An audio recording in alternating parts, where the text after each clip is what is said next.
number of years. I dare say he could qualify eventually to play for England, but I think it unlikely now.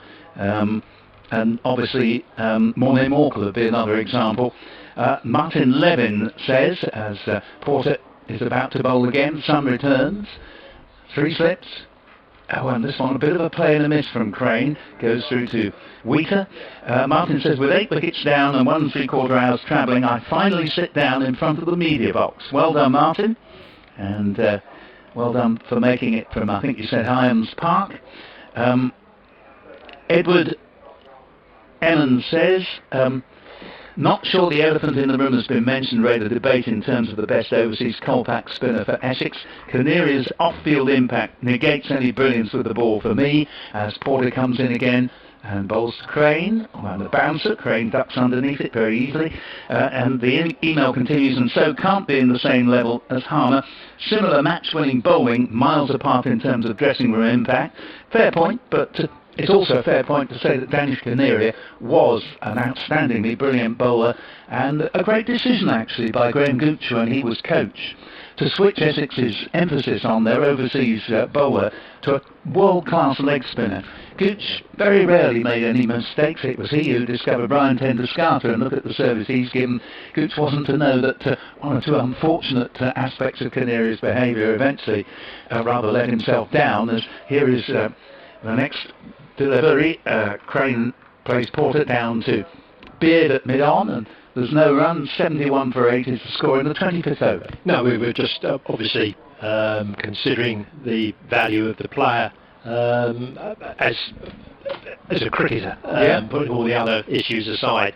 But yeah, I do think Harmer now has been the top bowler. Paul, he's been a tremendous recruit, and also the number of overs that the guy bowls as well. Porter's in, and that one just goes to ground before getting to Alistair Cook in the slips. It's spilt down towards the third man boundary. Cook took just enough way off the ball to prevent it going to what would have been an inevitable 4. They get 2 runs, 73 for 8, 23 more needed for Hampshire to avoid the innings defeat. And who knows, in this game of cricket and the way sport's going in the world, you mustn't assume that they will necessarily be beaten at all. There have been some amazing turn-ups recently, but Essex will kick themselves if they don't win this and win at some point today. Weatherly is 25 not out, Crane has 9, and Hampshire has 73 for 8. Just watching Alistair Cook there, Paul, a man of many talents, isn't he? Not only on the cricket field, I think he plays the clarinet, does he, or the saxophone? Very well, apparently, yeah.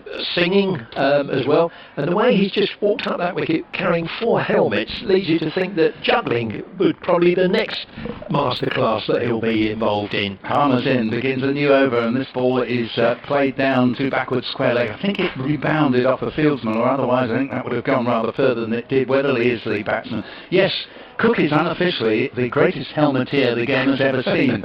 As here is Harmer in, bowls and goes for outside off stump. Indeed, I'm told in lighter moments, not actually while the game is going on, he actually juggles the 4 helmets in the most spectacular way. Entertains the Essex dressing room regally. Here is Harmer again from the river end, bowls, and this is reverse swept for a single by Weatherly, and he moves to 26. It's 74 for 8, and without wishing to put the hex on Weatherly, he just doesn't really look in any trouble out there at all. No, he doesn't. Amazing how often in a poor and a really low score, one batsman stands out. Yes, absolutely right. There, looks in no trouble at all. He probably won't believe the scorecard when he reads it. Harmer's in, bowls to Crane, who plays the ball back to the bowler, and these lower order Hampshire batsmen are at least not only putting a braver face on things for their county, but perhaps showing that one or two of their more illustrious predecessors perhaps were a bit too keen to get on with it, instead of playing themselves in first, as the next ball is played in the offside, no run. I agree with what you were saying about, for instance, Riley Rousseau, but it was just the second ball he faced where he sort of gave Harmer the charge, and I would just beg to suggest, take 10 minutes, son, just get your bearings first and then launch out. Harmer's in bowls gives us a lot of air, and it's nicely run down to third man, one run of certainty, two a distinct possibility. They're coming back for the second. Cook retrieves, cleverly throws it to the bowler's end, but although it was a decent enough return, Weatherly was safely home. Two more onto the Hampshire account, and they are now 76 for 8 at the end of that. Harmer over, 11.2 overs, 3 maidens, 5 for 30. Weatherly 26 off 69 deliveries. Crane 11 off 19. Yeah, Russo, he didn't actually have a lot of time to watch things from the balcony, did he? Because he was at the crease within the 6th over of the innings, and you normally suggest to a batsman that he might just take a look at the bat bowling first before he decides on his line of attack. Russo clearly thought that one ball was sufficient to see Simon Harmer off. I mean, as you were implying earlier, I do think Hampshire were intrinsically right to think we can't just prod away at Harmer. We've got to try and give him some welly. I think North Eastern and Russo were both correct in that, but I think they were a little bit too previous in going for it, rather than playing themselves in and then you can still use your feet and come down and just defend the ball. Yes. And I think if they'd done that a bit more, the likes of Weatherly and Crane and also Abbott have shown that batting isn't totally impossible, although it is difficult there. This one is run down by Weatherly. It's nicely fielded, juggling style by Lawrence in the gully, and there is no run. That's also just occasion Dan Lawrence, a slight bruise on the end of one of his fingers. So many positives to take out of this game for Essex so far, Paul. Good also to see Adam Wheater back behind the stumps. Very much so. Kept very well, hasn't he, this first game back? One would have expected him to be a bit rusty, virtually 10 weeks out of action. I know he played for the Twos last week, but he's looked very competent again behind the stumps. Porter bowls and played out into the covers, no run. Couple of good stumpings, an excellent catch.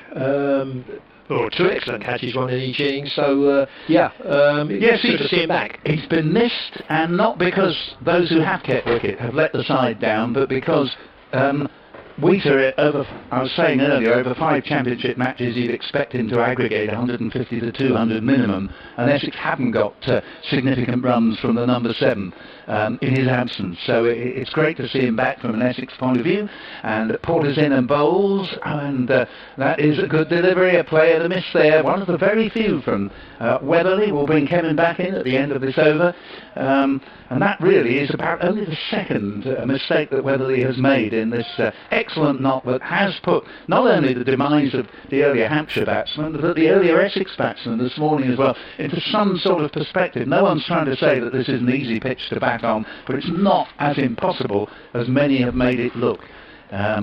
Porter now comes in to bowl again to Joe Weatherly, and he's back to his best. Get that left foot down the track, head right over the ball, play the ball in line, goes out to Tom Wesley in the covers, and there is no run, and Hampshire needing 96 to avoid the innings defeat are 76 for 8.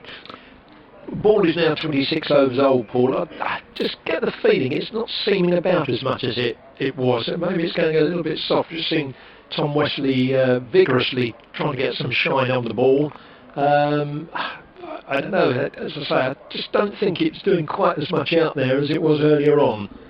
No, indeed, as now the field comes in to try and prevent Weatherly getting the strike for the next over as Porter steams in.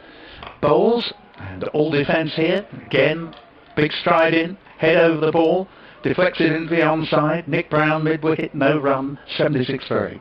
Well, he's only got 2 days in a session to see out after this, hasn't he, Weatherly, to take his team to safety. Yeah, well, if those thunderstorms come, that are forecast emerge tomorrow, it may yet be an innings that's anything but in vain, but I think probably the odds have to be on Essex doing the business today.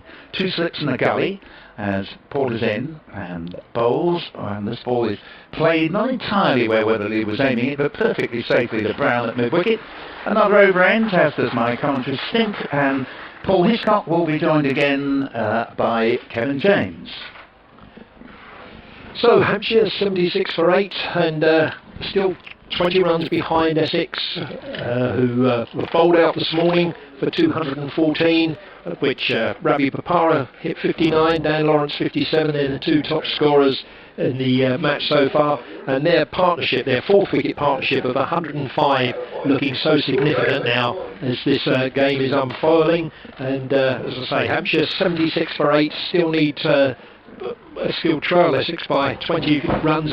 Kevin, got a bit more of a smile coming on your face now. Well, I was salvation, are you? I was smiling at how hard you're being worked here. More runs here actually out on the onside. That's offside. Sorry, that's 4 runs to Mason Craig. Started a new over from Simon Harmer, 80 for 8. Yeah, gosh, you've put in a stint here, haven't you? Well, give these people a break. Yeah, gosh, lasted longer than Hampshire second so far. Weatherly, there's another little stat for you, Paul. You'll enjoy this. This comes from Dave Allen, Hampshire's historian. Yep. Weatherly's currently on the non-strikers end, right? He's 26 not out. Here's Harmer bowling to Crane, just tips her away down the corner, but fielded by Bopara closely.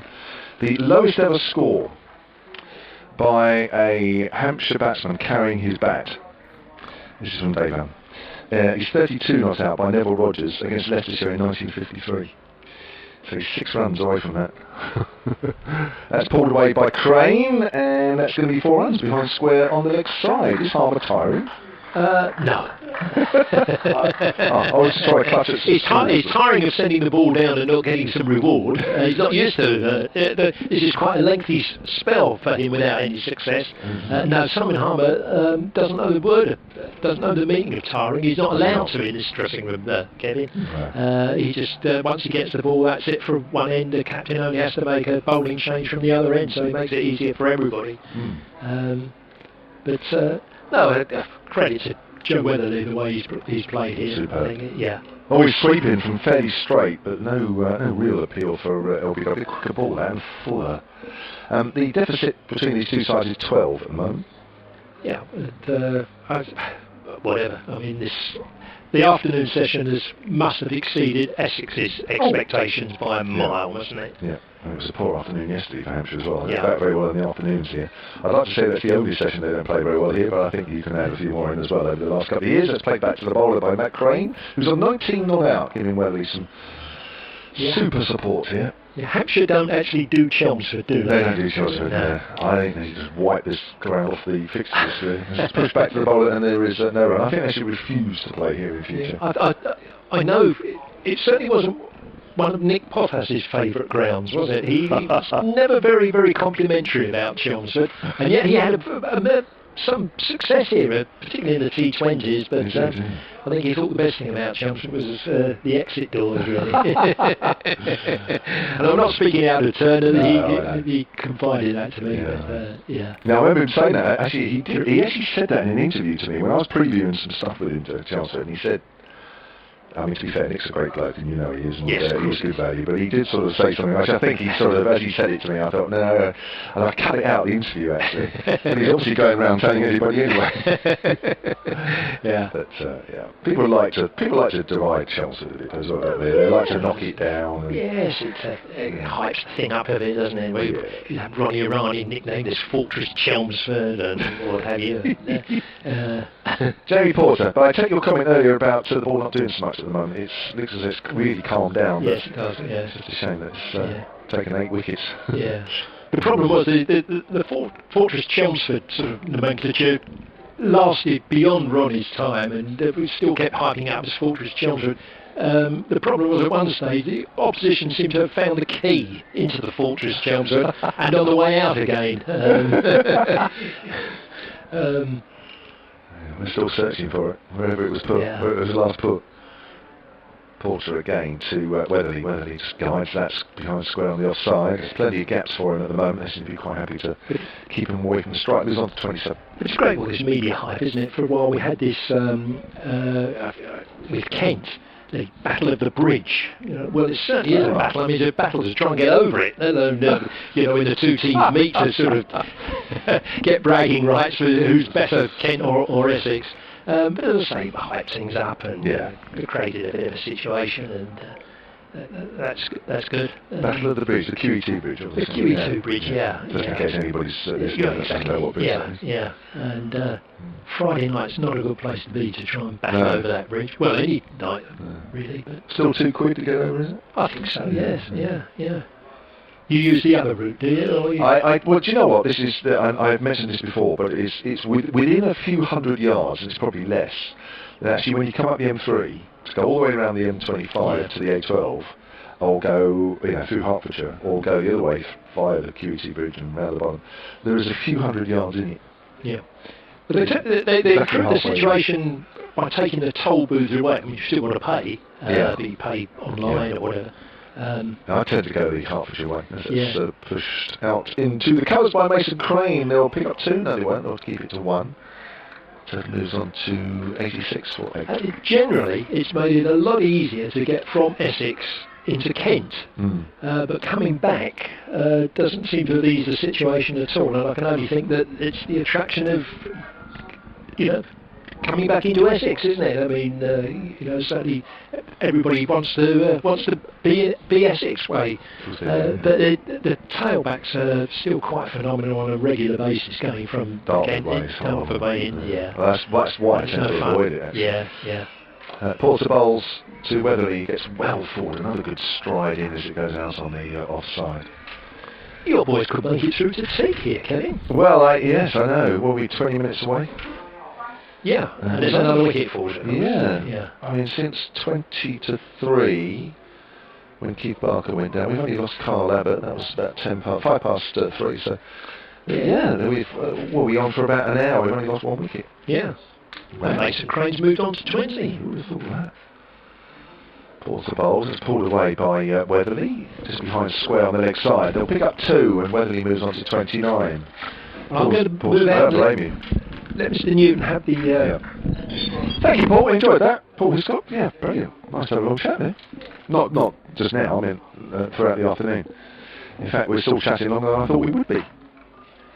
At one stage, with Hampshire losing wickets for fun, it looks as though we were going to be over by now. But it's fair to say that wickets have fallen fairly regularly today, after a fairly quiet half hour.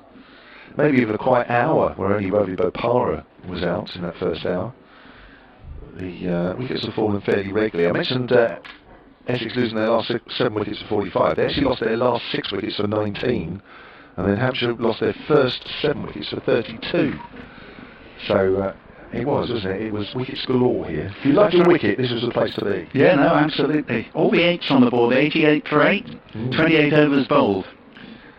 Jamie Porter from the Hayes close end, not getting so much help out of the wicket at the moment as Weatherly pushes that out on the onside. I don't know if you heard that, Paul, but the lowest Hampshire batsman to carry his bat, the lowest score is 32 not out, Neville Rogers, back in the 50s. Weatherly 3 runs away from that. And looking likely to achieve it. What I think this does show is that a little bit more patience from the top order Hampshire batting, and this could have been a very different match, because the fact that Weatherly has hardly looked in any trouble, there's just been 1 appeal he's had to survive. That's the only appeal against him. I think he's had 1 player miss, and apart from that it's all been good. He's 29 not out. Mason Crane's come in, and fair play, it's been easier since he came in for a batsman than it was earlier, but that merely for me underlines the fact that had some of the top order batsmen decided, let's see if we can get through an hour and then hope that things get easier, it would have paid dividends. Hampshire might now be no worse than 5 down, and quite honestly, if you were 5 down when you knocked off the arrears here, you'd still be in with a fair old chance in the game the way this pitch is played. I was going to say, right now, if you had a top order batsman in there, whether he's one of course, but if there was top order batsman around to be used, you would say, for a decent total there. Oh yeah, absolutely. At the moment, I mean, it looks fairly easy to play at the moment. That might be famous last words by the end of this over. Harbour bowls to Mason Crane. Is that going to be a wicket? Because, he edged that to Alan Wheater, who kicked it twice up in the air. It was almost playing keepy up, and he kicked it to short leg. And you cannot believe that, and that probably just about sums up the situation here for Hampshire. And it is Mason Crane that goes for 20. It's 88 for 9. Hampshire's still behind by 8. Must admit, I'd love to see a film of that one again. It was extraordinary.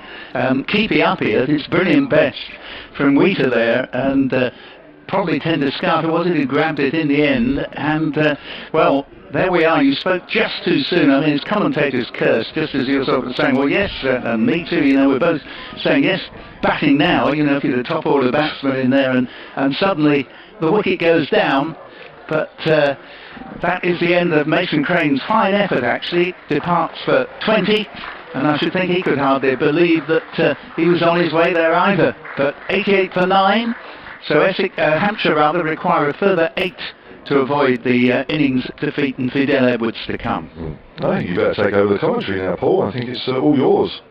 Well, thank you very much, and sort of 7 hours later, both of us with Harry, well, in my case, even greyer than already.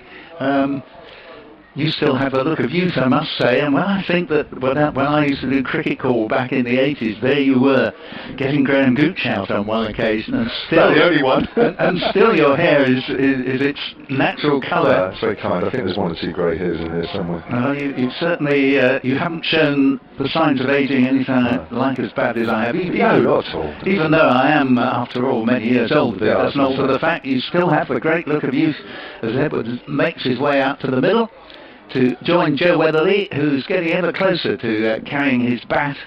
And in a sense, if he's going to create this record, he doesn't want to get 3 more runs, or certainly not 4 more, because at the moment he's on for the lowest score by Hampshire batsman to carry his bat. See, there's always something to be gleaned, isn't there, from a nightmare performance.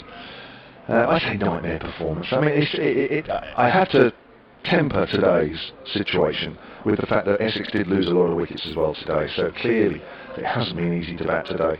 Although I repeat, from this end, it doesn't look particularly bad. The wicket is just nibbled around, and the bowlers have been patient and just kept it in the right areas, and the batsmen have succumbed. Some easier than others. So it's going to be Harmer, who's got 11 wickets in the match. And as so often is the way with him, if he takes 5 in the first innings, goodness knows how many he's going to get in the second. He's surpassed that with 6 this, and he comes in now. Bowls to Fidel Edwards, and he leaves the ball that came back a long way and very nearly took the off stump out. It's still 88 for 9. What's Edwards going to do? There's a deep mid on for Edwards. They're clearly expecting him to have a little swipe at something and a deep mid wicket. Harmer over the wicket bowls, and sure enough he goes for the swipe, and it's very well fielded mid-off. It didn't go entirely where Edwards was aiming, assuming he was aiming anywhere really. He just came down, had a good old-fashioned mow, and it's stopped by Nick Brown on the edge there. They don't actually take the single. It's 88 for 9 still. Harmer's in, bowls to Edwards, and Edwards has hit this rather more authentically down to deep mid-off. Again, probably hit too well for the to have even been a single there. Weatherly propped on his bat at the other end on 29 not out, but it's Edwards on strike. Harmer comes in, bowls, and a peel here, and he's out, and Essex have won, and Hampshire are all out for 88. Edwards with the